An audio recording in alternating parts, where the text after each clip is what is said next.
राव. तर नेहमीप्रमाणे जेव्हा पण मी यूट्यूबचं कुठलं लेक्चर घेत असतो तेव्हा मी माझं हे प्रोफाईल जे आहे ते लावत असतो. तर माझे जे इंग्लिशमध्ये व्हेरियस एक्झाम्समध्ये मार्क्स आहेत ते आहे 30/13 IBPS clerk, 30/13 RB assistant, 25/25 in SEBI grade A आणि 50/50 इन SSC CGL. बरोबर. तर आजच्या लेक्चरमध्ये आपण काय बघणार आहेत, तर आजच्या लेक्चरमध्ये SBIला जर आपण टार्गेट करतायत प्री आणि मेन्स दोघांना ऑब्व्हियसली, तर काही प्री लेवलचे आणि काही मेन्स लेवलचे वर्ड स्वॉपचे क्वेश्चन्स जे आहेत ते आपण आज बघणार आहेत. ठीक आहे. 15 क्वेश्चन्स प्रीचे असतील मे बी आणि 5-10 पुढचे जे असतील ते मेन्स लेवलचे असतील. ठीक आहे. तर स्टार्ट करूया आपण सेशनला.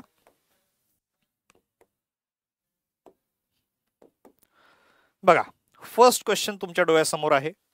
टिपिकल हा वर्ड स्वॉपचा क्वेश्चन तुमच्या डोळ्यासमोर आहे. सॉल्व्ह करायला तुमच्या समोर जे आहे, तुमच्याकडे जे आहेत 30 सेकंड्स आहेत. 30 सेकंड्समध्ये तुम्ही याचा आन्सर जे आहे ते फाइंड करायचं आहे. युअर टाइम स्टार्ट्स नाव.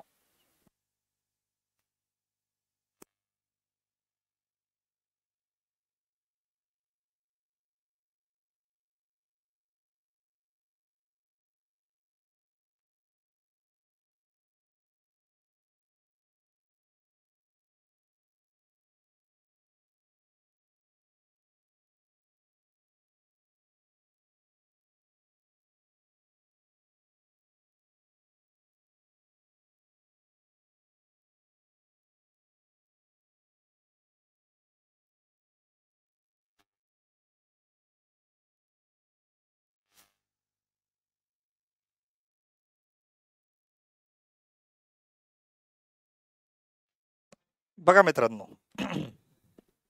आता आपल्याकडे 4 वर्ड्स होते: कूल, लॅक, एमिशन्स फ्री आणि स्ट्रगल. आता जे काय हे ईव्हीज आहेत, इलेक्ट्रिक व्हेकल्स जे आहेत, तुम्हाला माहिती आहे त्याचं कॅरेक्टरिस्टिक किंवा त्याची प्रॉपर्टी अशी आहे की ऑब्व्हियसली त्याच्यातनं फ्युम्स बाहेर निघत नाही, धूर ते सोडत नाही. एमिजन फ्री हे व्हेकल्स आहेत. बरोबर. एमिजन्स फ्री आहे, कुठलेही हार्मफुल गॅसेस याच्यातनं निघत नाही.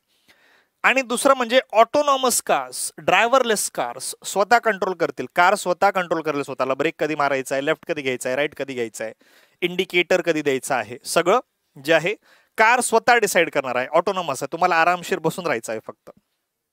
तर कसं फॅसिनेटिंग वाटतं हे, कूल वाटतं ही आयडिया आहे ना. तर बघा, electric vehicles and autonomous cars are very dash ideas. काय होऊन जाईल? Are very cool ideas. कशी आयडिया आहे ही? एकदम कूल आयडिया आहे. Autonomous cars, driverless cars. They are eco friendly, environment friendly असं म्हणू शकतात. Eco friendly and emissions free, धूर सोडत नाही. मग हे बरोबर आहेत ना. एमिशन्स फ्री स्वॉप होणार नाही. बी त्याच्या जागेवर बरोबर आहे, एमिजन फ्री आहे. मग बी जर त्याच्या जागेवर बरोबर आहे म्हणजे सेकंड हा बी पाहिजे. सेकंड हा काय पाहिजे? बी पाहिजे. इथं सी ए कट केला, इथं सी ए कट केला, इथं बी ए राहू दिला, इथं डी ए कट करून टाकला. आता नन ऑफ दिस म्हणजे सपोज नो अरेंजमेंट रिक्वायर्ड असतं, तसं तर नन ऑफ दिस म्हटल्यावर डायरेक्ट मी सीच आन्सर जे आहे ते क्लिक करायला पाहिजे, कारण नो रिअरेंजमेंट रिक्वायर्ड न देता नन ऑफ दिस दिलेलं आहे. म्हणजेच काय, तर आपण डिरेक्टली हे करू शकत होतो. पण ते म्हणतात नन ऑफ द ऑप्शन्स, मतलब दुसरा भी कुछ हो सकता है. तर चेक करून बघितलं. चेक करून बघूया, याला फुल प्रूफ करूया की सीच आन्सर आहे. बघा, electric vehicles and autonomous cars are very cool ideas. They are eco friendly and emissions free. But what we cool is infrastructure ना. आपल्याकडे अजून चार्जिंग स्टेशन वगैरे काहीच नाहीये. आपल्याकडे अजून चार्जिंग स्टेशन वगैरे काहीच नाहीये. आपल्याकडे कमतरता आहे. What we lack is infrastructure. What we lack is infrastructure. India currently does not have that. We still dash with our internet every day. आपल्याला तर अजून राउटर बंद चालू करण्याची गरज पडते. इंटरनेटमध्येच चाललं जातं. We struggle with our internet every day. म्हणजेच काय मित्रांनो, ए डी च्या जागेवर आला म्हणजे ए शेवटी पाहिजे. आन्सर 100% माझा आहे option number C, CBDA. Answer काय आहे? CBDA आन्सर आहे. ठीक आहे. आय होप सगळ्यांना समजलं आहे. क्वेश्चन नंबर 2 बघूयात मग. चला, क्वेश्चन नंबर 2 बघा. क्वेश्चन नंबर 2 बघा.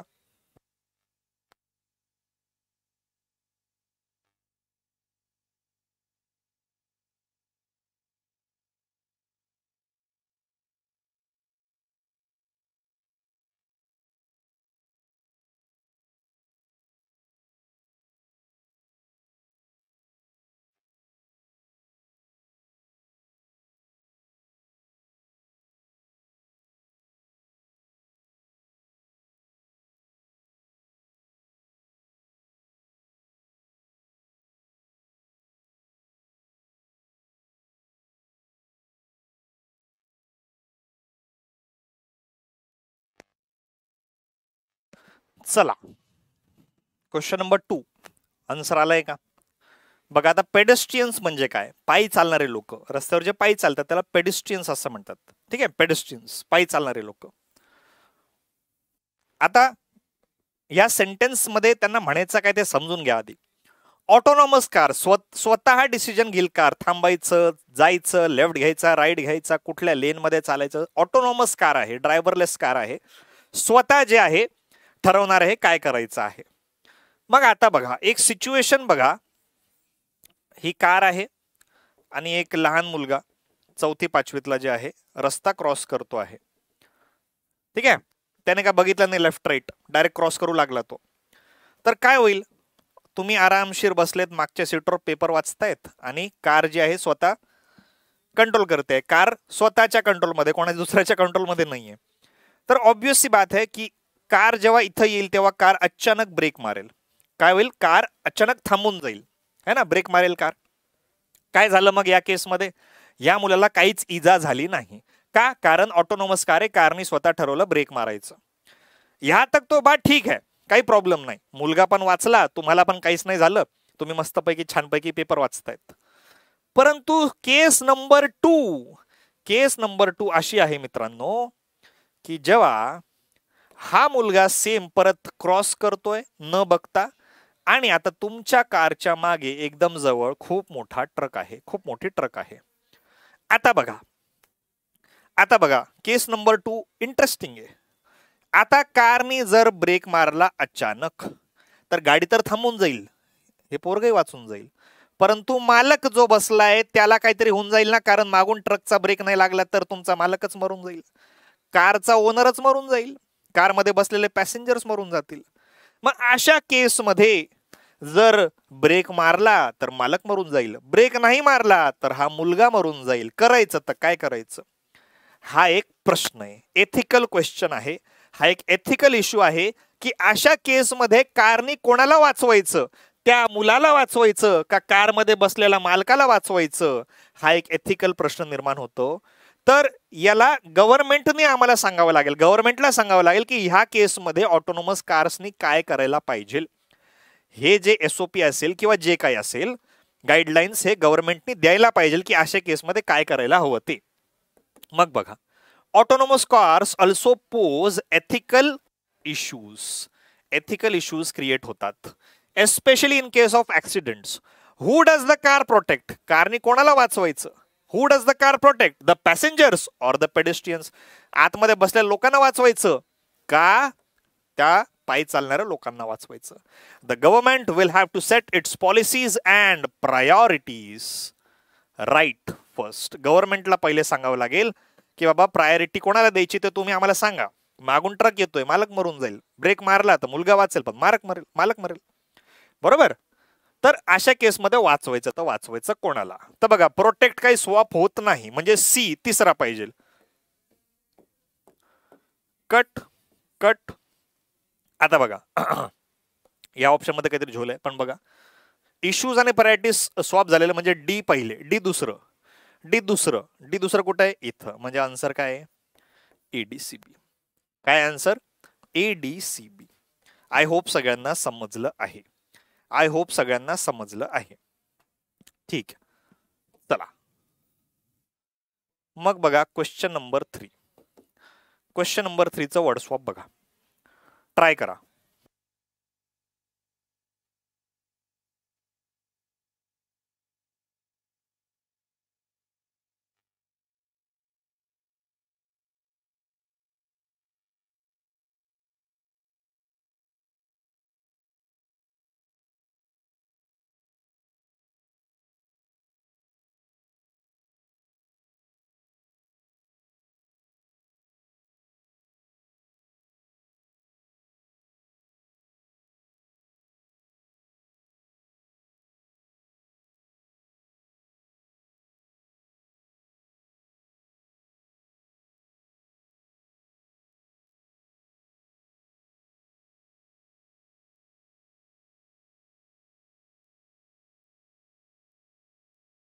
चला आन्सर आला असेल.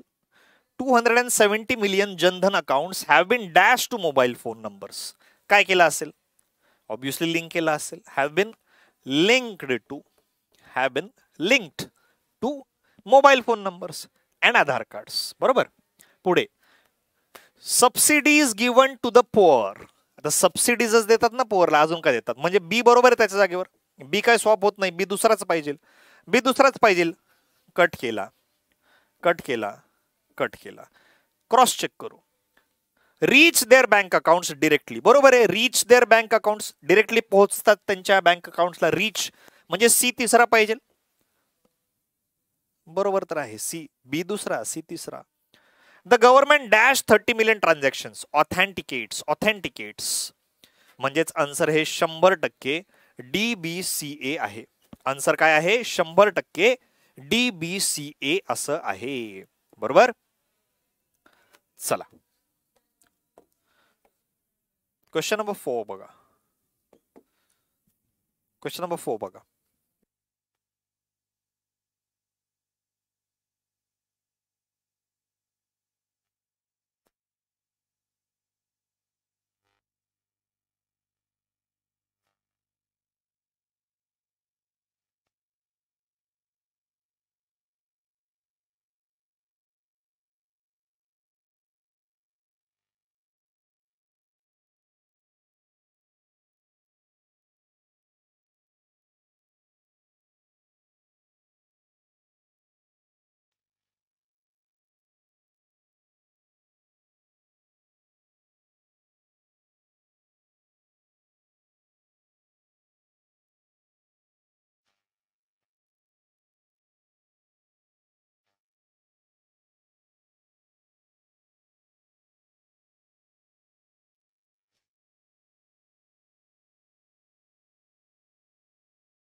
चला बघा मित्रांनो, the Smart India hackathon 2017 is a face to technology students to daunting innovative solutions to some of the offer problems challenged by our nation. 42,000 students are working under this initiative. काहीतरी hackathon नावाचं काहीतरी आहे.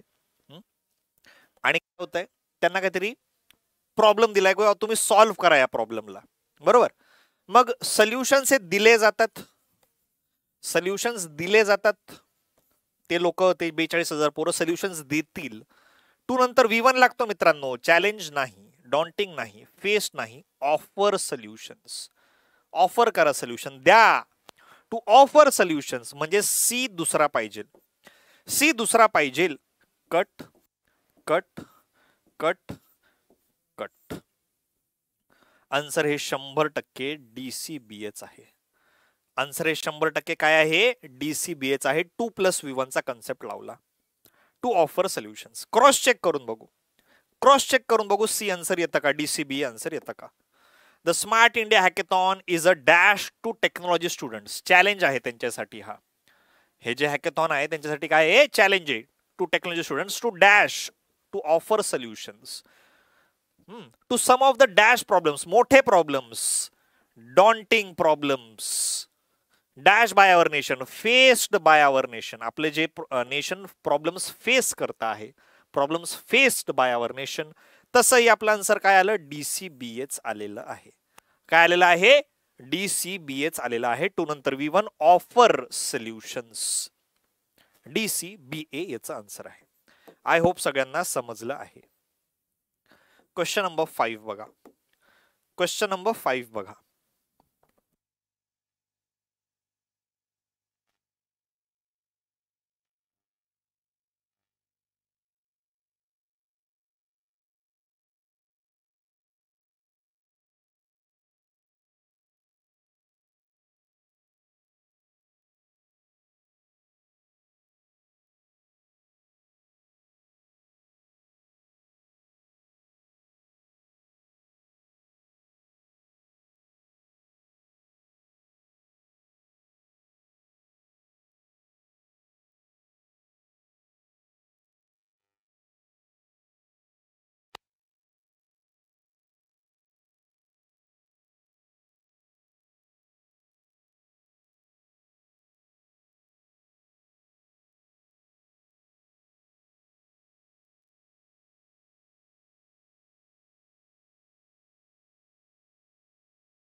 आता बघा मित्रांनो, खूप जण याचा आन्सर जे आहे चुकवू शकतात, कारण ते फक्त स्टॉक प्राइस असं काहीतरी जोडायचा प्रयत्न करतील, जे की चुकीचं आहे. याच्यात नाही बसत येते स्टॉक प्राइस.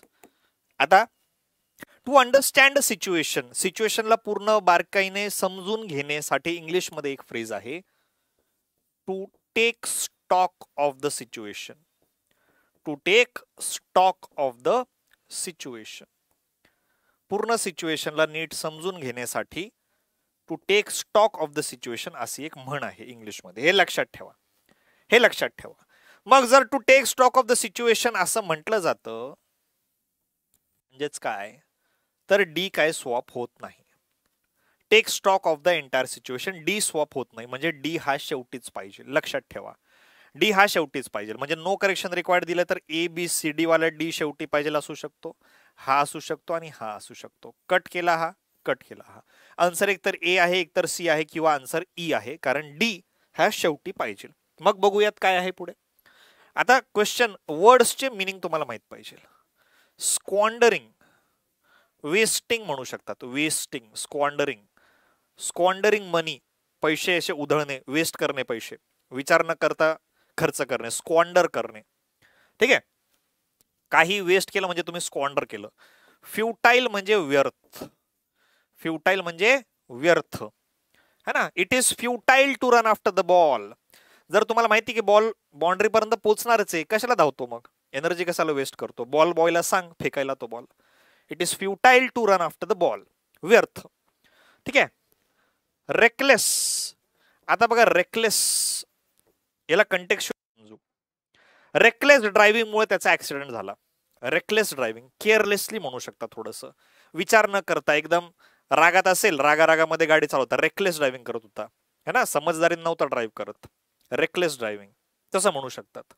ठीक आहे, म्हणजे असं जे विचार न करता काही डिसिजन तुम्ही जर घेतला तर तो एक रेकलेस डिसिजन आहे, घाई गडबडीत घेतलेला डिसिजन, रेकलेस डिसिजन आहे. ठीक आहे, विचार न करता. चला मग बघा, आता याला एका एक्झाम्पलने समजवतो तुम्हाला. सपोज जिओ नावाची कंपनी आहे, एअरटेल नावाची कंपनी आणि बीएसएनएल नावाची कंपनी. हायपोथेटिकल सिच्युएशन आहे अगदी. ठीक आहे, या क्वेश्चनशी संबंधित नाहीये, पण एक तसंच एक एक्झाम्पल आहे, त्यावरनं सांगतो आहे. सपोज जिओने एखादा प्लॅन काढला, 199 रुपयामध्ये तुम्हाला आम्ही 3 GB डेटा देतो. सपोज सपोज जिओने असं सांगितलं.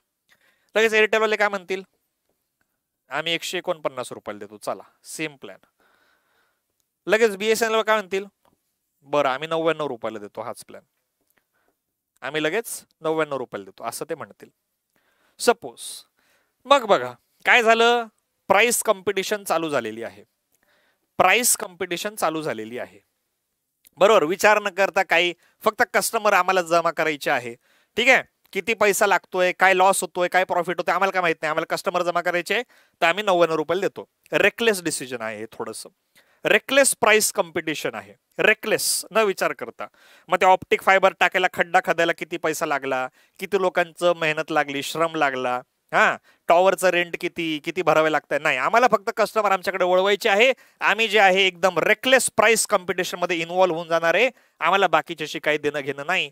मग त्या हिशोबात, त्या याच्याने आपण म्हणू शकतो, before engaging in reckless price competition और डॅश रिसोर्सेस, रिसोर्सेस वाया घालवताय तुम्ही, squandering resources and effort in the futile defence, व्यर्थ defence of a lost cause, already हार चुके हो. Leader should take stock of the entire situation. आता हे तर तुम्हाला मी ऑलरेडी सांगितलं की take stock of the entire situation असं म्हटलं जातं, म्हणजे डी बरोबर आहे, आणि फक्त ए आणि बी स्वॉप झालंय, म्हणजे आन्सर पाहिजे बी ए सी डी. मग answer B A C D आहे का, हो, आन्सर आहे ऑप्शन नंबर ए. आन्सर काय आहे, ऑप्शन नंबर ए आहे, B A C D. Reckless price competition मध्ये इन्व्हॉल्व्ह होऊ नका असं ते म्हणतायत. याला आपण एका एक्झाम्पलने समजलं. आय होप सगळ्यांना समजलं आहे answer B A C D का आलं आहे. ठीक आहे, स्टॉक प्राइसचं लॉजिक लावू नका, स्टॉक प्राइस असतं मला माहितीये, पण इथं ते स्टॉक प्राइसची जोडी लागत नाहीये. Take stock of the entire situation अशी जी फ्रेज आहे ती इथं बसते आहे. चला क्वेश्चन नंबर 6 बघूयात.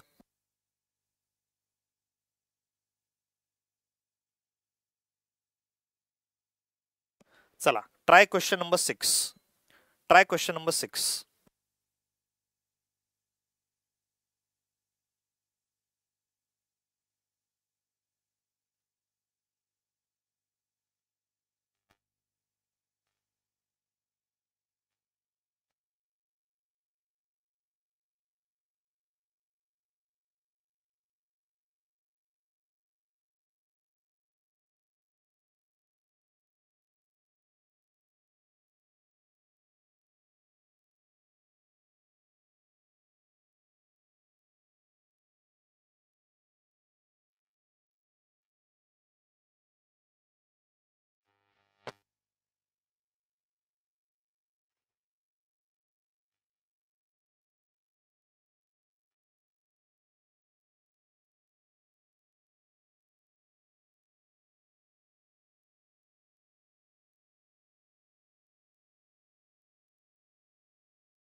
चला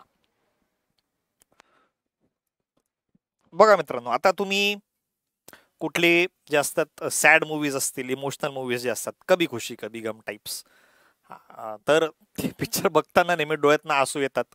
तारे जमीन पर, शेवटी शेवटी डोळ्यातनं पाणी येतं. आजच विषय झाला माझा एका फॅकल्टी सोबत, बुवा 3 इडियट्स बघितल्यावर जे आहे डोळ्यातनं पाणी आलं होतं, असं काहीतरी.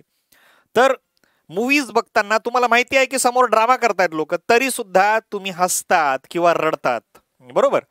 तर मग हे जे फिल्म्स असतात, हे जे ड्रामा असतात, ते तुमचे इमोशन्स बाहेर काढतात.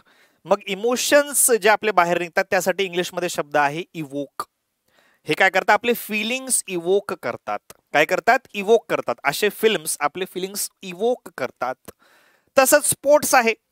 तसंच स्पोर्ट्स आहे. बघताना तुम्ही बघा ना, एकतर समोरच्याने चौका मारला, तुमचा काहीच त्यात हे नाही, रोल नाही, पण तुम्ही टाळ्या वाजवणार, हसणार, खेळणार लगेच, बरोबर? मित्रांना टाळ्या देणार, कोणी सिक्स मारला तर खुश होणार, नाचणार, कुदणार.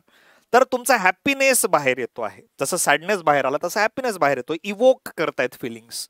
The sport is a rare profession which can dash all human emotions. Can एक मॉडल आहे, मॉडल नंतर V1 लागतो. ह्युमन इमोशन्स बाहेर येतात, फिलिंग्स बाहेर येतात. इवोक स्पोर्ट्स काय करू शकतात? तुमचे फिलिंग्स, तुमचे इमोशन्स जे आहेत ते बाहेर काढू शकतात, इवोक करू शकतात. All human emotions. The more dash ones being happiness and sadness. Obviously सगळ्यात हे कॉमन कोणते आहेत? तर हॅपीनेस आणि सॅडनेस. जसं की मी आता तुम्हाला सांगितलं, मोर कॉमन, मोर ॲपरंट, जे लगेच बाहेर निघतात फिलिंग्स. एक आहे हॅपीनेसची, एक आहे सॅडनेसची. आता हे दोन काय आहेत? आधीचे प्रायमरी आहेत, छोटे मोठे. While this two are the primary ones, हेच आधी येतात. Which form a plot, the rest help dash the drama, build the drama. हळूहळू ड्रामा बिल्ड होत राहतो स्पोर्ट्समध्ये. So the rest help build the drama. काय काय स्वॉप झालं बघा. फिलिंग्स इवोक होतात, इमोशन्स इवोक होतात. इवोक होतात म्हणजे डी पहिले, म्हणजे ए आणि डी स्वॉप होतं. ए आणि डी स्वॉप होतं. बिल्ड तिकडे आला, इवोक त्याच्या जागेवर गेला. Common ones, apparent ones, C आणि बी सुद्धा स्वॉप झालेला आहे. A D B C. मग ए डी आणि सी बी मला इथं दिसतंय. आन्सर आहे ऑप्शन नंबर डी. आन्सर काय आहे? डी आन्सर आहे. ठीक आहे, चला, आय होप सगळ्यांना समजलं आहे. पुढे जाऊयात. क्वेश्चन नंबर 7 बघा. Question number 7. ट्राय दिस.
चला, Chaturvedi joined the upliftment struggle and was an ardent supporter of Mahatma Gandhi. He remained close to the Mahatma and worked for the freedom of scheduled castes, mainly in Karnataka. बर, आता बघा, हे वाचताना जरी असं वाटतं freedom of scheduled caste, तरी ते तिकडे इनअप्रोप्रिएट आहे. इंडिपेंडन्सची जी मुवमेंट आहे, इंडिपेंडन्स मुवमेंट, यालाच आपण काय म्हणतो, फ्रीडम स्ट्रगल, आजादी की लढाई. फ्रीडम स्ट्रगल, आजादी की लढाई, बरोबर. So Chaturvedi joined the freedom struggle, असं होऊन जाईल है ना. इंडिपेंडन्स डे जो मनवला जातो, फ्रीडम स्ट्रगल केलं होतं ना लोकांनी. And was an ardent supporter, strong supporter of Mahatma Gandhi. आता अँड या शब्दानंतर फक्त आणि फक्त आर्डंटच येऊ शकत होतं, कारण अपलिफ्टमेंट तर ऑब्व्हियसली आपलं तिकडे जाते, उरला आर्डंट, म्हणजे बी काय स्वॅप होत नाही, बी स्वॅप होत नाही, कट केलं, कट केलं, कट केलं, स्वॅप तर झालं ना. हे ऑलर करेक्ट असू शकतं का? नाही. आन्सर 100% एडी आहे. आन्सर काय आहे? 100% एडी आहे. Chaturvedi joined the freedom struggle and was an ardent supporter of Mahatma Gandhi. He remained close to the Mahatma and worked for the upliftment of scheduled caste. Upliftment of schedule caste, म्हणजे answer हे 100% फक्त C आहे. काय आहे? Answer C आहे. ए आणि D J आहे ते स्वॅप होत आहे. आय होप सगळ्यांना समजलं आहे. पुढे जाऊयात. क्वेश्चन नंबर 8 बघा. क्वेश्चन नंबर 8 करा ट्राय.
चला, आता सपोज तुम्हाला काहीतरी टास्क दिलं आणि तुम्ही ते टास्क असं वरवर केलंय, नीट नाही झालंय.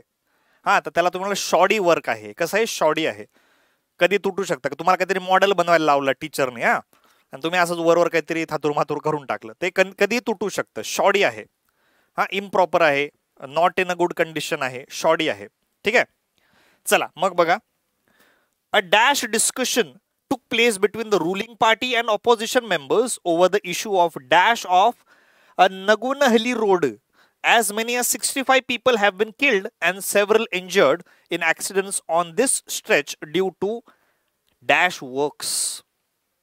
बघा, आता रुलिंग पार्टीमध्ये आणि ऑपोजिशन मध्ये काय झालं आहे? डिबेट झाली आहे, कहासुनी झाली आहे. पार्लमेंटमध्ये झालं असेल, मे बी सभेमध्ये, विधानसभेमध्ये झालं असेल.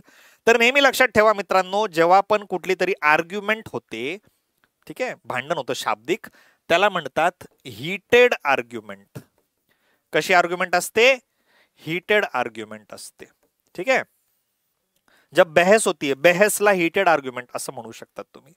तर heated argument, heated discussion, a heated discussion took place between the ruling party and opposition over the issue of dash of road. Narrowing of road. Road खूप छोटा बांधलाय असं म्हणू शकतात. Narrowing of road.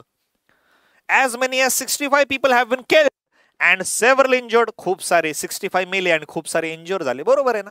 बरोबर आहे, त्यात काही चेंज नाही होणार. Due to dash works. चांगलं काम नाही केलंय, शॉडी काम केलंय, शॉडी वर्क्स. ए आणि डी स्वॉप होत आहे, फक्त ए आणि डी स्वॉप होतंय. नॅरोइंग ऑफ रोड्स बरोबर आहे. बी कट केला, बी कट केला, बी कट केला. सेंटेन्स करेक्ट शक्य नाही. आन्सर आहे ए आणि डी. आन्सर आहे ए आणि डी. आय होप सगळ्यांना समजलं आहे. चला पुढे जाऊयात.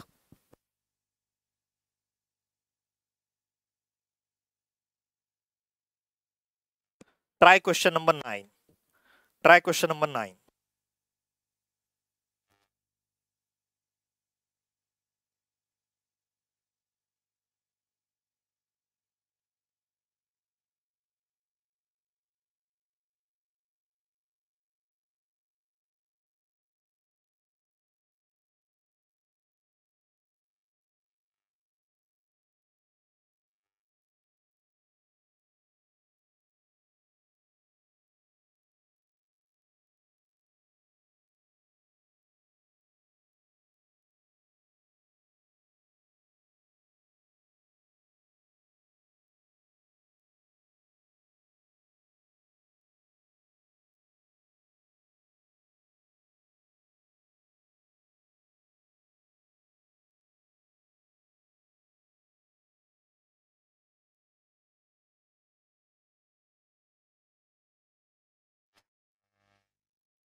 चला बघा मित्रांनो, पॅसिफाय करणं, शांत करणं, ठीक आहे.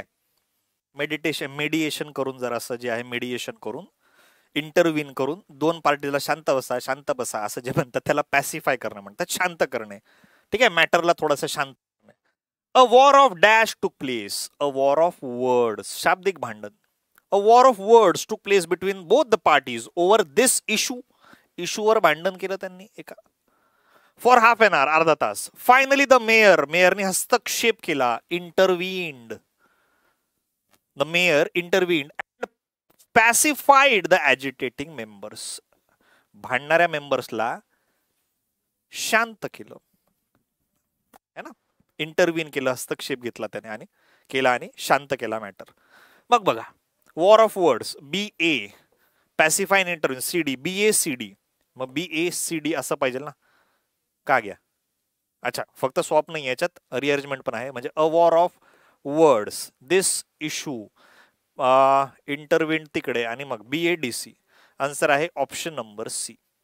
आन्सर आहे option number C, B A D C. बरोबर. इंटरव्हीन तिकडे गेला, पॅसिफाय इकडे आला, इशू आणि वर्ड्स पण स्वॉप झाले. बी ए डी सी याचा आन्सर आहे. आई होप सबको समझ में आया है. आगे बढ़ते हैं. चला, एक प्री लेवलचं हे लास्ट क्वेश्चन घेऊ आपण, मग जे मेन्सचे प्रश्न आहेत माझ्याकडे 5 ते आपण घेऊयात. ट्राय करा.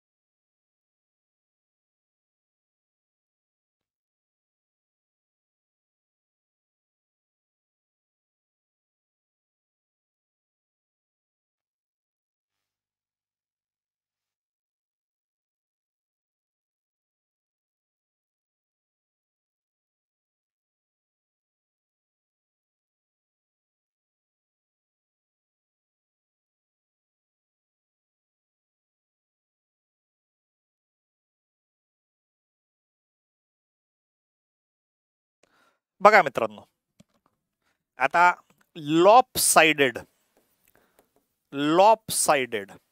म्हणजे तिरपा. लॉपसाइडेड बिल्डिंग कशी आहे? लॉपसाइडेड आहे, वाकडी आहे, हा, झुकी हुई आहे.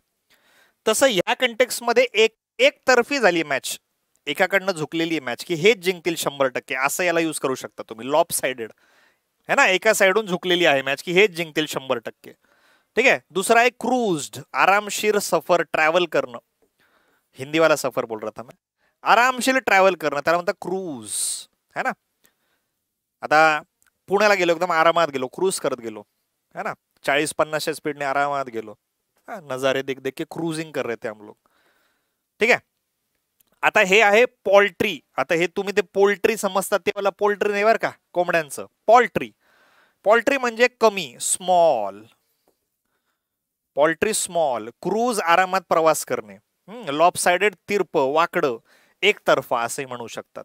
क्लिंच, हासिल करणे काहीतरी, क्लिंच करणे. दे क्लिंच द विक्ट्री, विक्ट्री उन्होंने ले ली, क्लिंच किया कुछ तो भी.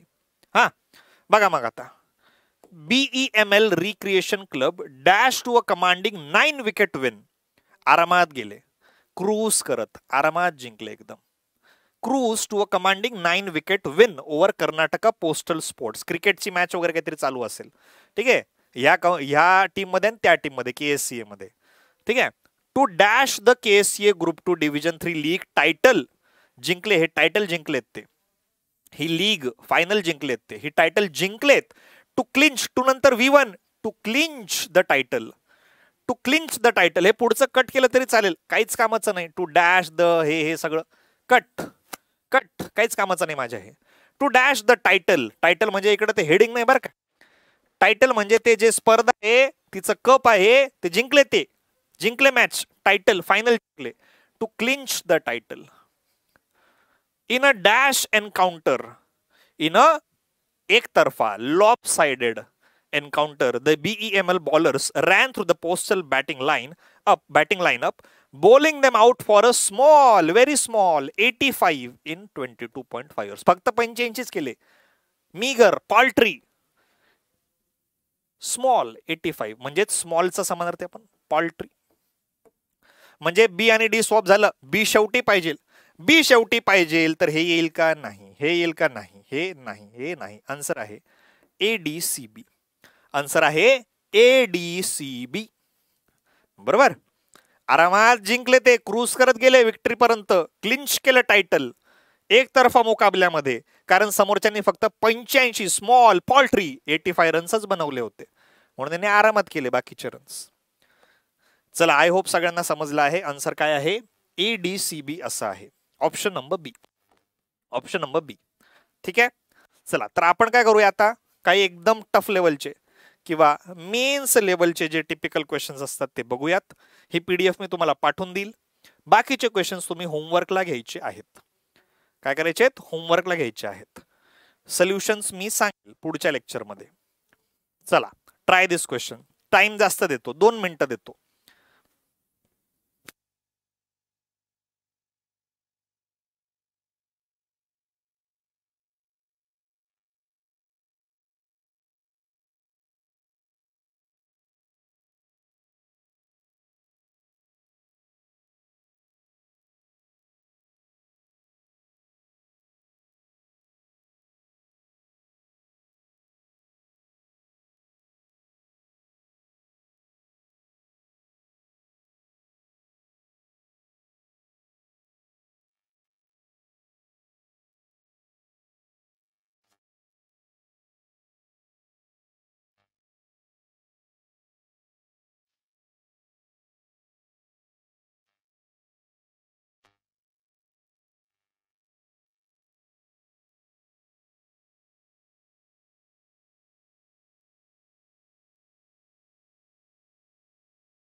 चला बघा, टिपिकल मीन्सचा हा प्रश्न मित्रांनो, जिथं सेंटेन्स नंबर 1, सेंटेन्स नंबर 2 असे दोन सेंटेन्सेस दिले असतात आणि फर्स्ट सेंटेन्सचा वर्ड हा सेकंड सेंटेन्स मध्ये जाऊ शकतो, सेकंड सेंटेन्सचा एखादी वर्ड हा फर्स्ट सेंटेन्स मध्ये जाऊ शकतो. कधी कधी ते स्वतःमध्ये पण स्वॉप होतात, म्हणजे फर्स्ट सेंटेन्सचा वर्ड्स हे आपापसातच स्वॉप होतील, सेकंड सेंटेन्सचे वर्ड्स आपापसात स्वॉप होतील, असंही होऊ शकतो. कोई भी वर्ड कहीं भी जा सकता है. ठीक आहे. मग आता सेंटेन्स थोडासा जो आहे समजून घ्यावा लागेल. प्रॉक्सिमिटी जवळ असणे, प्रॉक्सिमिटी जवळ असणे, प्रॉक्सिमिटी असते. कार जर चालवता आहेत, पुढे समजा अचानक गाडी थांबली तर गाडीमध्ये एक सेन्सर असतो प्रॉक्सिमिटी अलर्ट. तुम्ही समोरच्या गाडीच्या खूप जवळ आहात, ते बीप बीप साऊंड करायला लागतं. प्रॉक्सिमिटी अलर्ट, जवळ आहे तुम्ही खूप दुसऱ्या गाडीच्या. ठीक आहे, प्रॉक्सिमिटी. दुसरं क्युरियस, आतुरतेने काहीतरी बघणं, क्युरियस. इंटरव्हेन्शन मध्यस्थी, इंटरव्हेन्शन मध्यस्थी. रिक्वायरमेंट तुम्हाला माहिती आहे, फुलफिल्ड पूर्ण करणे. रॅमिफिकेशन थोडेसे नेगेटिव्ह रिझल्ट म्हणू शकतात, कॉन्सिक्वेन्सेस म्हणू शकतात, रॅमिफिकेशन्स है ना. चला मग बघा, we request your urgent dash to ensure that the state gets its dash of vaccine doses dash at the earliest, Mrs. Banerjee किंवा miss Banerjee said in her letter. आता मिस बॅनर्जीने, ममता बॅनर्जीने एक पत्र लिहिलं आहे आणि सेंटरला लिहिलं असेल की बाबा आमची जी रिक्वायरमेंट आहे वॅक्सिन्सची ती लवकरात लवकर पूर्ण करा. आम्हाला वेस्ट बेंगॉलमध्ये लवकरात लवकर वॅक्सिनेशन सगळ्यांना द्यायचंय. तुमच्या मध्यस्थीची गरज आहे, आमच्याकडनं काही सगळं हँडल होत नाहीये, तुम्ही आम्हाला वॅक्सिन्स द्या, तेव्हा आम्ही लावू वॅक्सिन्स लोकांना. We request your immediate urgent intervention. काहीच प्रॉब्लेम नाही, अर्जंट मध्यस्थी, अर्जंट लक्ष द्या तुम्ही या मॅटरमध्ये. इंटरव्हेन्शन ए स्वॉप होत नाही बरं का. कट केला, कट केला. that the state gets it dash of vaccine doses. Requirement आहे ना वॅक्सिनची ती पूर्ण. Requirement of vaccine doses dash at the earliest. Requirement पूर्ण करायची आहे, fulfilled at the earliest. Requirement of vaccine doses fulfilled at the earliest. आमची जी requirement आहे लवकरात लवकर फुलफिल करा. बरोबर. मग बघा आता रिक्वायरमेंट काय आहे, बी आणि ई. रिक्वायरमेंट तिकडे आहे ना, बी आणि ई स्वॉप होतं ना 100%. फुलफिल्ड म्हणजे सी आणि डी. मग बीई सी डी आहे का चेक करा. दिसलेलं आहे आन्सर माझं सी आहे, आन्सर माझं ई आहे. सी डी आणि बीई. कशाला वेस्ट करू टाइम आता पुढचं क्रॉस चेक करण्यामध्ये. आन्सर आहे 100% ऑप्शन नंबर ईच असणार आहे, सी डी आणि बी. तरी पण क्रॉस चेक करायचं आहे सर आम्हाला, मग करूया. बघा क्वेश्चन नंबर 2 म्हणजे सेंटेन्स नंबर 2 जो आहे तिकडे बघा. बांगलादेशचे लोक आर डॅश ऑन लुकर्स. फक्त बघतायत, बघण्याची भूमिका करतायत. काय होईल पुढे, काय होईल पुढे, काय होईल पुढे. उत्सुक आहेत, क्युरियस आहेत. काय आहेत, क्युरियस आहेत. Bangladeshis are curious onlookers not only because of the geographic dash. अरे जॉग्राफीने जवळ येत ना वेस्ट बेंगॉल आणि बांगलादेश, इंडिया आणि बांगलादेश. प्रॉक्सिमिटी जवळ असणे. जॉग्राफिकली काय ते जवळ आहे आपल्या. Proximity, geographic proximity and strong cultural ties between the two Bengals, but also on account of the ramifications, results, aftermath of the electoral outcome may have on India Bangladesh relations. हे काय swap होत नाही. काय swap झालं, curious आणि proximity इथं आलं ना. मग बी आणि ई आणि सी आणि डी. मग बी आणि ई आणि सी आणि डी. सेंटेन्स नंबर 2 वरनं पण आन्सर आपलं ऑप्शन नंबर ईच येत आहे. बरोबर. तर आन्सर हे ई कसं आलं तुम्हाला समजलं असेल. काय आहे, सी डी आणि बी. सी डी आणि बीई. चलो पुढे जाऊयात. ट्राय दिस.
चला, जमतंय का बघा.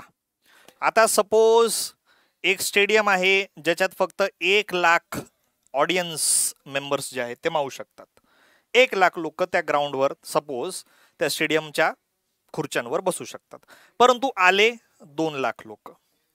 तर आपण म्हणू द स्टेडियम वॉज ओव्हरवेल्म्ड. गरजेपेक्षा जास्त काही असेल तर त्याला ओव्हरवेल्मिंग असं म्हणतात. ओव्हरवेल्म्ड, बरोबर. गरजेपेक्षा जास्त, हँडल करण्यापेक्षा जास्त काही असेल तर ओव्हरवेल्म्ड. ठीक आहे, हँडल करण्यापेक्षा जास्त काही झालं तर. दुसरं बघा, अकोमोडेशन, राहण्याची व्यवस्था तुम्हाला माहिती आहे. बेरियल, गाडणे, जमिनीत गाडणे. ट्रांसमिशन तुम्हाला माहिती आहे. विटनेसिंग, वो भी देख सकते हो, वो भी पता है तुमको. विटनेस करणे, काहीतरी बघणे म्हणू शकतात. आयसोलेशन, आयसोलेशन वॉर्ड असतो एक, आयसोलेशन सेपरेट ठेवणे, एकटं ठेवणे, आयसोलेशन. मग आता बघा, the state dash by the second wave of pandemic. Handle करण्यापेक्षा दुप्पट काही असेल, जास्त काही असेल, दुप्पटपेक्षा जास्त, ओव्हरवेल्म्ड. ओव्हरवेल्म्ड, गरजेपेक्षा म्हणजे हँडल करता येतील याच्यापेक्षा जास्त पेशंट्स आहेत ना. So the state overwhelmed by the second wave of the pandemic is dash a tale of 2 sets. Witnessing a tale of 2 sets. Witness करता येते काहीतरी नवीन. Witnessing a tale of 2 sets of data, one from the health department and the other emerging from hospitals and dash grounds. Dash grounds, जिथं गाडताय लोकांना ते burial grounds. Burial grounds, बरोबर.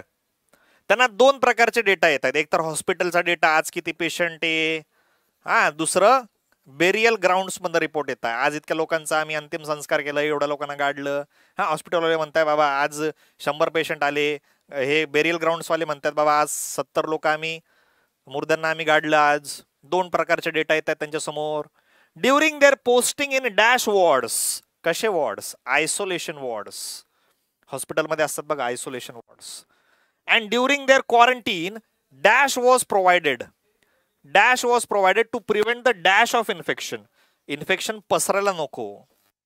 Transmission of the infection, पसरणे, transmission, बरोबर. राहण्याची व्यवस्था provide केली होती. Accommodation was provided to prevent the transmission of infection. बघा मित्रांनो, मग काय काय स्वॅप झालं. ट्रान्समिशन कुठे गेलं? बेरियल कडे. बेरियल कुठे गेलं? ग्राउंड्स कडे. म्हणजेच काय स्वॅप झालं? सॉरी, काय स्वॅप झालं?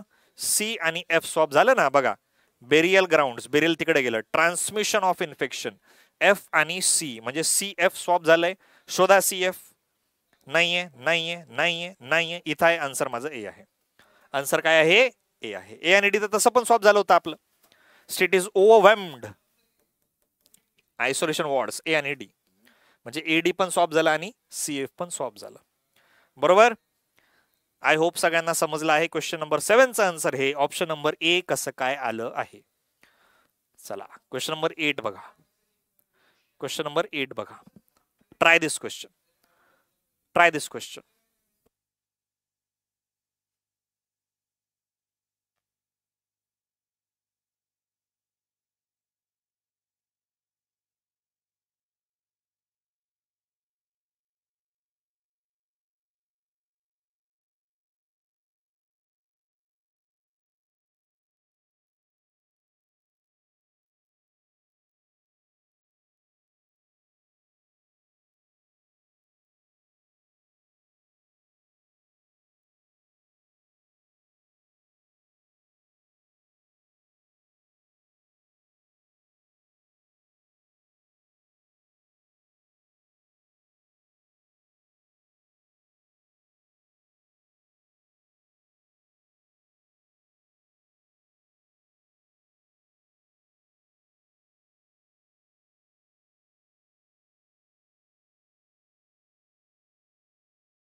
चला बघा मित्रांनो,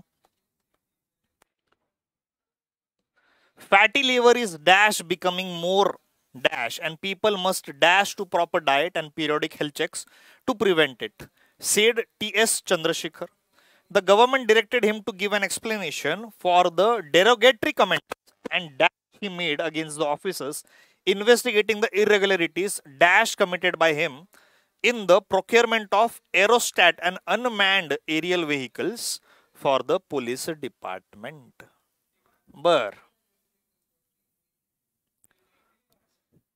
बघा